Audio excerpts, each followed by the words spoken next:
The stock of a corporation constitutes the equity stake of its owners. It represents the residual assets of the company that would be due to stockholders after discharge of all senior claims such as secured and unsecured debt. Stockholders' equity cannot be withdrawn from the company in a way that is intended to be detrimental to the company's creditors. Shares. The stock of a corporation is partitioned into shares, the total of which are stated at the time of business formation. Additional shares may subsequently be authorized by the existing shareholders and issued by the company. In some jurisdictions, each share of stock has a certain declared par value, which is a nominal accounting value used to represent the equity on the balance sheet of the corporation. In other jurisdictions, however, shares of stock may be issued without associated par value. Shares represent a fraction of ownership in a business. A business may declare different types of shares, each having distinctive ownership rules, privileges, or share values. Ownership of shares may be documented by issuance of a stock certificate. A stock certificate is a legal document that specifies the amount of shares owned by the shareholder, and other specifics of the shares, such as the par value, if any, or the class of the shares. In the United Kingdom, Republic of Ireland, South Africa, and Australia, stock can also refer to completely different financial instruments such as government bonds or, less commonly, to all kinds of marketable securities. Types of stock. Stock typically takes the form of shares of either common stock or preferred stock. As a unit of ownership, common stock typically carries voting rights that can be exercised in corporate decisions. Preferred stock differs from common stock in that it typically does not carry voting rights but is legally entitled to receive a certain level of dividend payments before any dividends can be issued to other shareholders.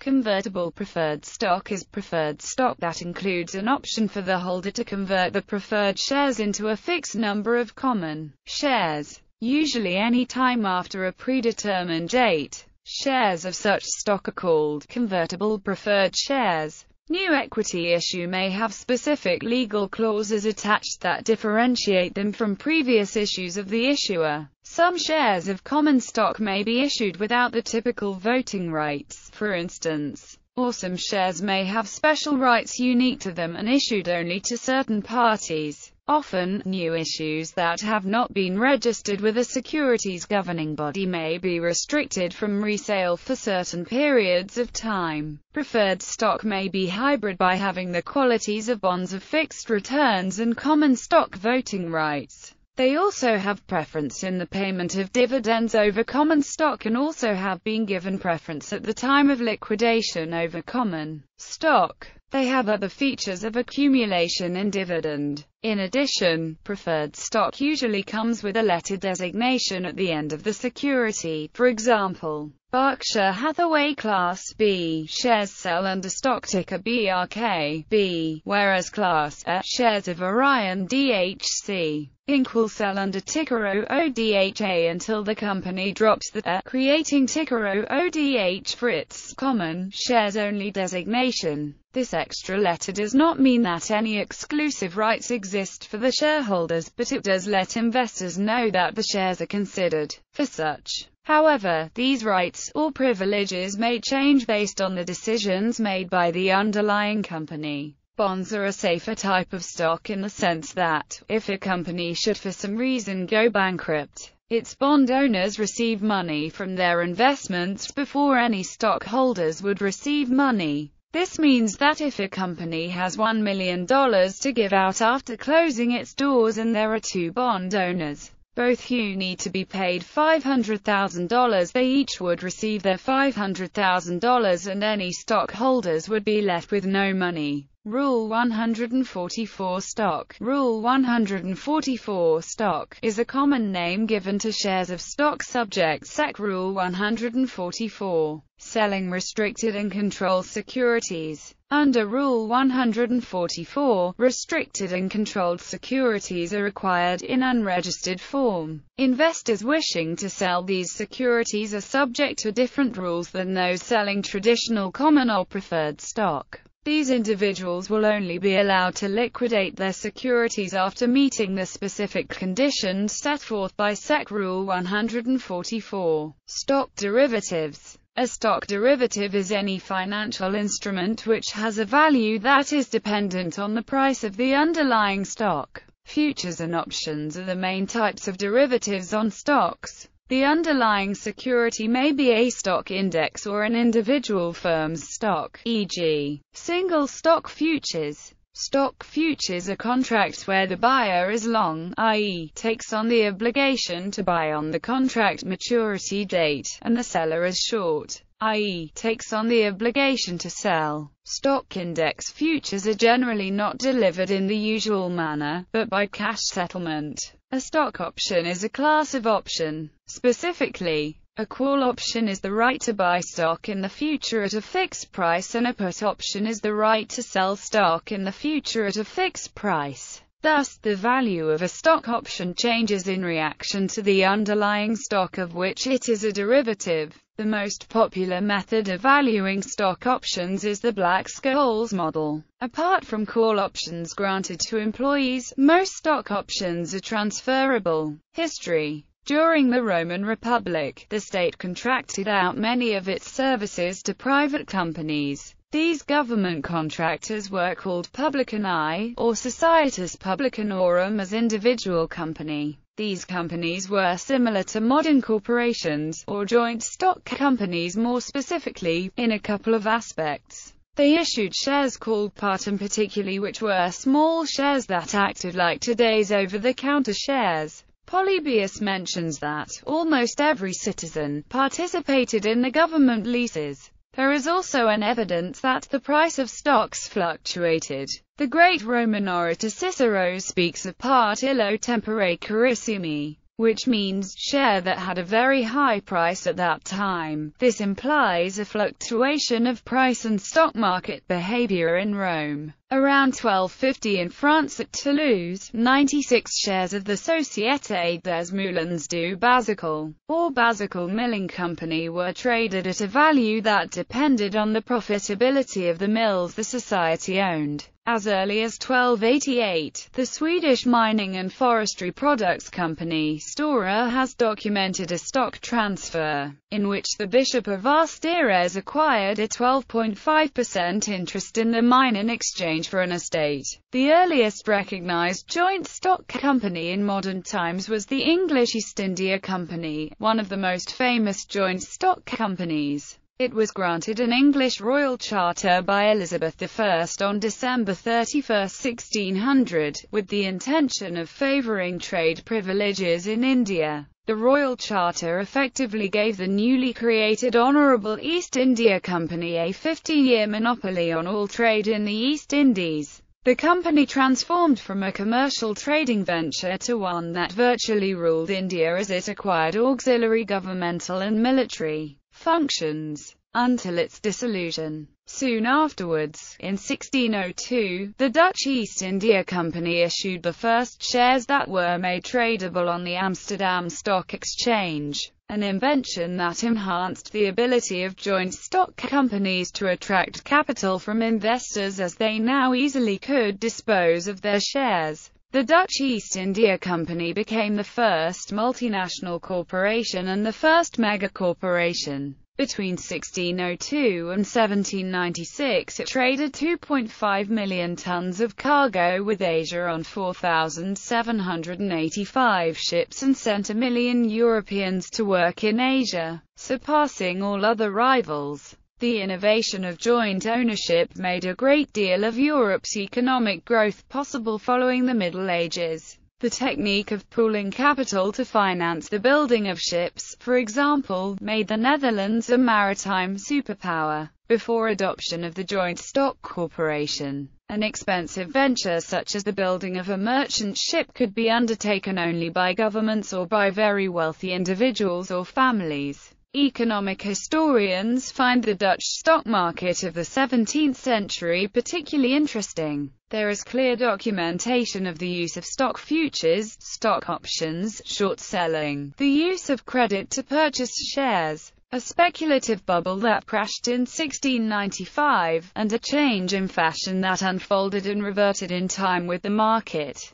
Dr. Edward Stringham also noted that the uses of practices such as short selling continued to occur during this time despite the government passing laws against it. This is unusual because it shows individual parties fulfilling contracts that were not legally enforceable and where the parties involved could incur a loss. Stringham argues that this shows that contracts can be created and enforced without state sanction or, in this case, in spite of laws to the contrary. Shareholder. A shareholder is an individual or company that legally owns one or more shares of stock in a joint stock company. Both private and public traded companies have shareholders. Companies listed at the stock market are sometimes expected to strive to enhance shareholder value. Shareholders are granted special privileges depending on the class of stock, including the right to vote on matters such as elections to the board of directors, the right to share in distributions of the company's income, the right to purchase new shares issued by the company, and the right to a company's assets during a liquidation of the company.